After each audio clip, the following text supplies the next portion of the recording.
Dan Yesus katakan di Yohanes 14 ayat 6, "Akulah jalan, kebenaran, dan kehidupan." Pertanyaannya, apa maksudnya Tuhan Yesus waktu dia bilang, "Akulah jalan"? Yang dia maksudkan ialah untuk menuju Bapa harus melewati Tuhan Yesus. Tidak ada yang bisa ke Bapa kecuali melalui Tuhan Yesus. Satu-satu jalan untuk menuju ke Bapa adalah Tuhan Yesus. Setelah Adam dan Hawa berdosa, mereka diusir keluar dari Taman Eden. Dan di saat mereka berdosa, mereka terpisah dari Bapa. Tujuan rencana keselamatan ialah untuk mempersatukan manusia berdosa dengan Bapa. Dan satu-satu caranya untuk manusia dipersatukan dengan Bapa ialah melalui Tuhan Yesus. Waktu Tuhan Yesus menjadi manusia, dialah jembatan antara manusia berdosa dengan Bapa.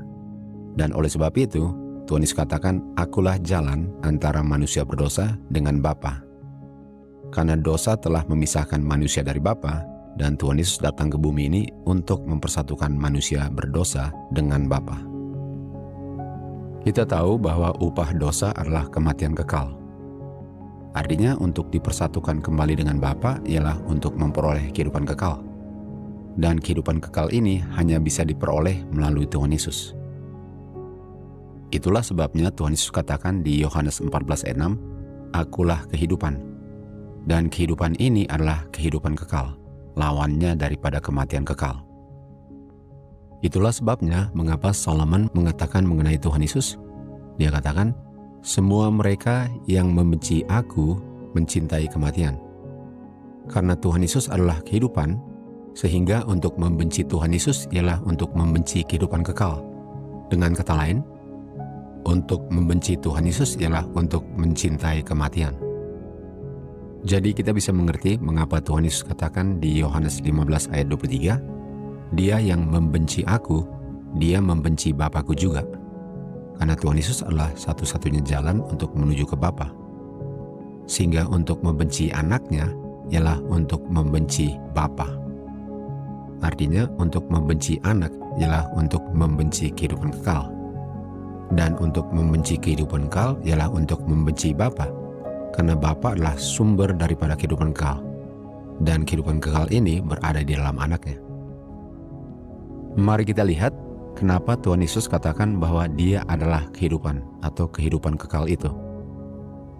Di Yohanes 5 ayat 26 dikatakan, "Sebagaimana Bapa memiliki kehidupan di dalam dirinya, demikian juga Bapa telah memberikan kepada anaknya agar anak memiliki kehidupan di dalam dirinya." Dan kita tahu kehidupan ini adalah kehidupan kekal. Kita tahu manusia berdosa sudah terpisah dari Bapa.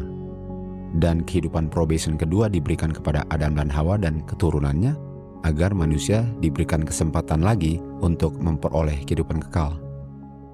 Dan Bapa mau memberikan kehidupan itu kepada manusia, dan kehidupan itu berada di dalam anaknya.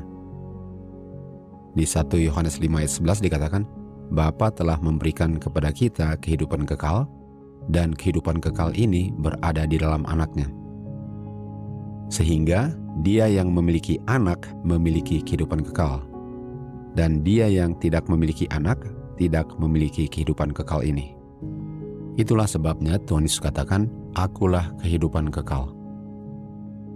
Tuhan Yesus mengatakan di Yohanes 6 ayat 40, dia katakan, "Inilah kehendak Dia yang mengirim aku." Kita tahu yang mengirim Tuhan Yesus adalah Bapa, the only true God, di Yohanes 17 ayat 3. Artinya kehendak Bapa ialah agar setiap orang yang melihat anak dan percaya kepada anak dapat memperoleh kehidupan kekal. Walaupun mereka mati, mereka akan dibangkitkan waktu Tuhan datang kedua kalinya di awan-awan nanti. Pertanyaannya, bagaimana kita dapat melihat Tuhan Yesus? Karena Tuhan Yesus sekarang berada di surga dengan Bapanya. Tuhan Yesus katakan di Yohanes 5 ayat 39, dia katakan, "Selidikilah firman Tuhan, karena kamu pikir kamu menemukan kehidupan kekal di dalam firman Tuhan, sementara firman Tuhan memberikan kesaksian mengenai aku." Artinya kita bisa melihat atau menemukan Tuhan Yesus dalam kitab suci. Waktu Philip menemukan Nathanael, Philip bilang kepada dia, "Kami telah menemukan Dia, yaitu Tuhan Yesus, yang mana Musa dan para nabi telah menulis tentang Dia." Artinya, waktu Philip bilang kami telah menemukan dia, mereka tahu itu adalah Tuhan Yesus karena mereka sudah mempelajari tentang Tuhan Yesus sesuai dengan apa yang tertulis di dalam kitab suci atau the law and the prophets. Artinya kita hanya akan mengenal Tuhan Yesus dan menemukan dia kalau kita mempelajarinya melalui kitab suci. Dan kita hanya akan mengenal dia melalui apa yang sudah tertulis mengenai Tuhan Yesus sebagaimana dia mengungkapkan dirinya di dalam kitab suci. Waktu Tuhan Yesus berjalan dengan kedua muridnya ke Emmaus, salah satunya namanya Kleofas, dia mengungkapkan di dalam kitab suci semua yang tertulis mengenai dirinya. Artinya untuk menemukan Tuhan Yesus melalui apa yang sudah tertulis mengenai dirinya di dalam Alkitab. Artinya kita semua dapat memperoleh kehidupan kekal dengan kita mempelajari tentang Tuhan Yesus dan mengenal Tuhan Yesus yang diungkapkan di dalam kitab suci. Kita tahu Alkitab adalah firman, sementara Tuhan Yesus namanya firman. Yang Bapa kirim adalah firman, dan firman itu adalah kehidupan kekal.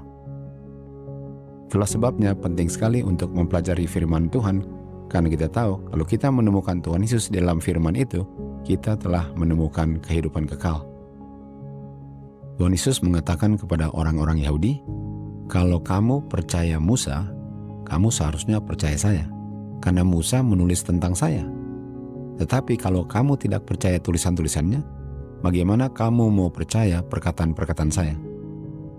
Itu sebabnya, waktu kita mempelajari firman Tuhan, yang kita cari adalah Tuhan Yesus. Dan Tuhan Yesus adalah the only begotten Son of God. Karena Bapa mengirim kehidupan kekal, dan kehidupan kekal ini berada di dalam anaknya, His only begotten Son. Kalau kita menolak Tuhan Yesus sebagai anaknya God, sementara Tuhan Yesus adalah anaknya God, dan hanya anaknya God lah yang memiliki kehidupan kekal, kita bisa cari kehidupan kekal tanpa Tuhan Yesus, dan kita tidak akan menemukannya. Karena kehidupan kekal itu adalah Tuhan Yesus. Dan Tuhan Yesus adalah the only begotten Son of God.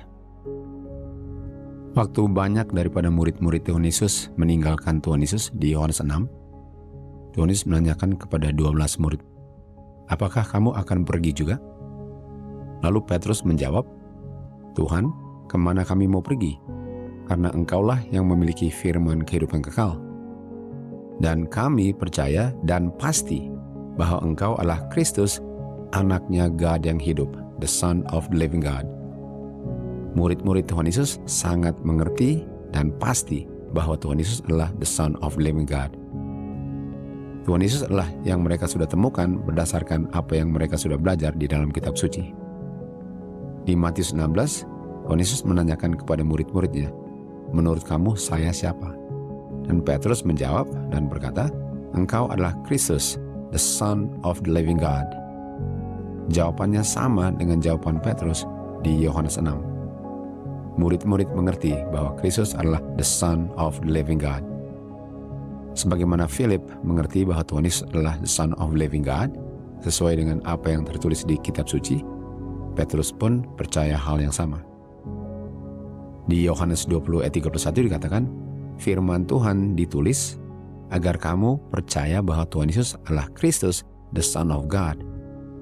Dan dengan kamu percaya bahwa Tuhan Yesus adalah the Son of the living God, kamu memperoleh kehidupan. Amsal 8 ayat 35 dikatakan, barang siapa menemukan aku, menemukan kehidupan kekal. Yesaya katakan, carilah Tuhan, carilah the Son of God di dalam kitab sucinya, sementara dia masih bisa ditemukan. Artinya ada saatnya Tuhan Yesus tidak akan ditemukan melalui firman Tuhan. Artinya ada saatnya Tuhan Yesus tidak akan ditemukan lagi.